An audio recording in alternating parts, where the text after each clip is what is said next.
আসসালামু আলাইকুম, সবাইকে স্বাগতম স্বপ্নকথা প্যারিস চ্যানেলে। আজকেও নিয়ে এসেছি খুবই সহজ একটি রেসিপি, আর সেটি হচ্ছে ডিমের রেসিপি। আমরা সবসময় একইভাবে ডিম খেতে আর ইচ্ছে করে না, কিন্তু এভাবে ডিম রান্না করলে নিমিষেই শেষ করে ফেলবেন, এতটা মজার হয় এই ডিম রান্নাটা।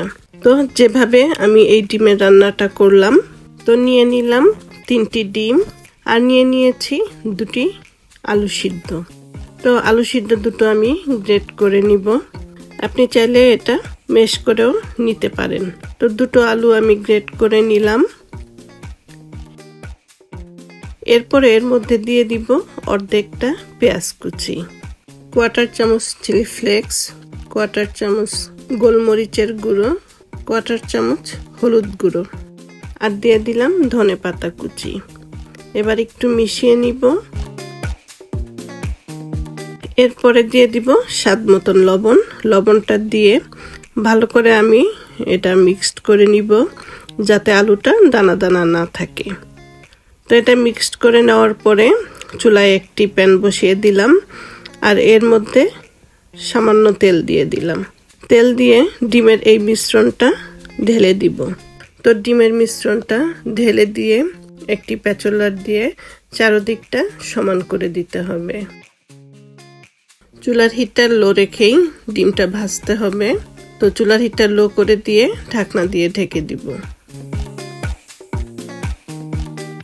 আস্তে আস্তে ডিমটা যখন ভাজা হবে, তখন 4-5টা আমি একটু ঘুরিয়ে নিব চামচ দিয়ে। এরপরে উপরে একটি প্লেট দিয়ে আমি এটা উল্টে নিব। এভাবে করলে ডিমটা আর ভাঙার সম্ভাবনা থাকে না। তো আবার প্যানটা চুলায় বসিয়ে ডিমটা দিয়ে দিব এবং অপর সাইডটা ভেজে নিব। আর চুলার হিটটা লোই রাখতে হবে। যদি চুলার হিটটা বাড়িয়ে দেন, তাহলে দেখা যাবে ডিমটা ভেতরে কাঁচা আছে, বাইরের সাইডটা পুড়ে গেছে। সামান্য তেল দিয়ে দিলাম। এরপরে ডিমটা আমি প্লেটে তুলে নিলাম। ডিমটা প্লেটে তুলে নিয়ে একটা ছুরি দিয়ে আমি এটা কেটে নিব। আপনি চাইলে বরফির মতন করেও কেটে নিতে পারেন, তবে আমি স্কোয়ার করে কেটে নিলাম। আর এই ডিম ভাজাটা একটু মোটা মোটা হবে, যেন বেশি পাতলা না হয়। বেশি পাতলা হয়ে গেলে এটা দেখতে ভালো লাগে না, তাই যতটা মোটা করা যায়।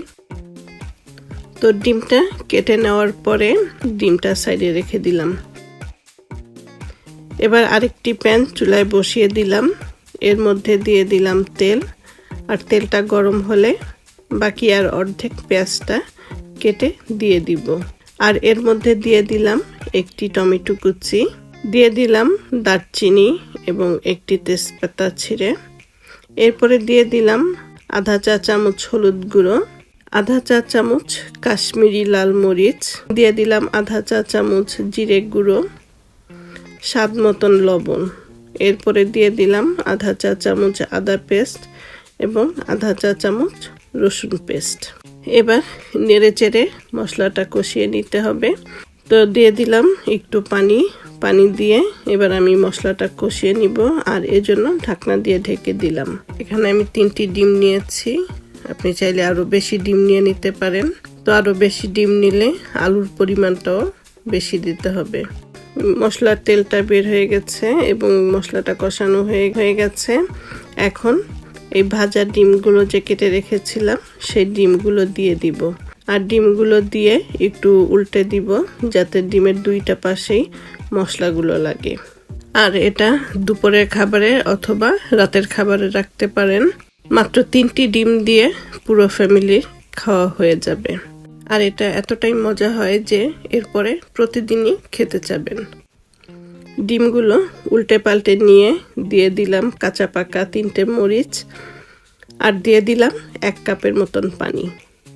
এবার ঢাকনা দিয়ে ঢেকে আমি ডিমগুলো রান্না করব। আর যেহেতু ডিমগুলো ভাজা, তাই রান্না করতেও বেশি সময় লাগবে না। আপনি কীরকম ঝোল রাখবেন সেই পরিমাণে ঝোল রেখে নিলেই হবে। তো এর মধ্যে দিয়ে দিলাম চিনি, আর চিনিটা দিয়েছি এর জন্য যে অনেক সময় দেখা যায় টমেটোটা টক থাকে, তো এই চিনিটা সেই টমেটোর স্বাদটা ব্যালেন্স করবে। আর দিয়ে দিলাম 1 টেবিল চামচ ঘি।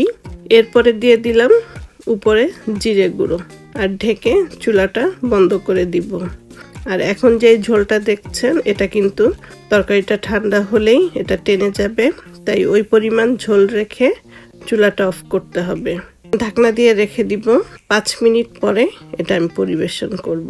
চুলা বন্ধ করার আগে অনেকটা ঝোল ছিল, আর দেখতে পাচ্ছেন এর আগে যতটা ঝোল ছিল এখন কিন্তু সেটা শুকিয়ে গেছে। তো এবার আমি এই ডিমের তরকারিটা পরিবেশন করে দেখাচ্ছি। উপরে দিয়ে দিলাম কিছু ধনেপাতা। আশা করি এই রেসিপিটা আপনাদের ভালো লাগবে, আর ভালো লাগলে অবশ্যই স্বপ্নকথা প্যারিস চ্যানেলের সাথে থাকবেন।